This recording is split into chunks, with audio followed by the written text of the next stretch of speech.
പുനർമൂല്യനിർണ്ണയത്തിന് അപേക്ഷ നൽകാൻ ആഗ്രഹിക്കുന്ന വിദ്യാർത്ഥിനികൾക്ക് സൂക്ഷ്മ പരിശോധന, ഫോട്ടോ കോപ്പി എന്നിവയ്ക്ക് അപേക്ഷ നൽകേണ്ടവർക്ക് ഈ മാസം 16 മുതൽ മെയ് 16 മുതൽ 21 വരെ അതിനുള്ള അപേക്ഷ ഓൺലൈനായിട്ട് അപേക്ഷിക്കുവാനുള്ള ക്രമീകരണങ്ങൾ പരീക്ഷാ കമ്മീഷണറേറ്റിൽ ചെയ്തിട്ടുണ്ട്. അങ്ങനെയുള്ള കുട്ടികൾക്ക് ഓൺലൈനായിട്ട് അപേക്ഷ സമർപ്പിക്കാവുന്നതാണ്.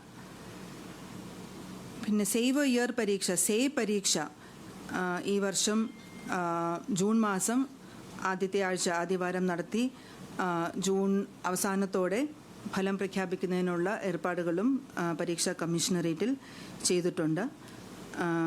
ഉപരിപഠനത്തിന് യോഗ്യത ഇപ്പോഴത്തെ പരീക്ഷയ്ക്ക് ലഭിക്കാത്ത വിദ്യാർത്ഥികൾക്ക് പരമാവധി 3 വിഷയങ്ങൾക്ക് വരെ പരീക്ഷ എഴുതുവാനുള്ള ക്രമീകരണങ്ങളാണ് ഉള്ളത്.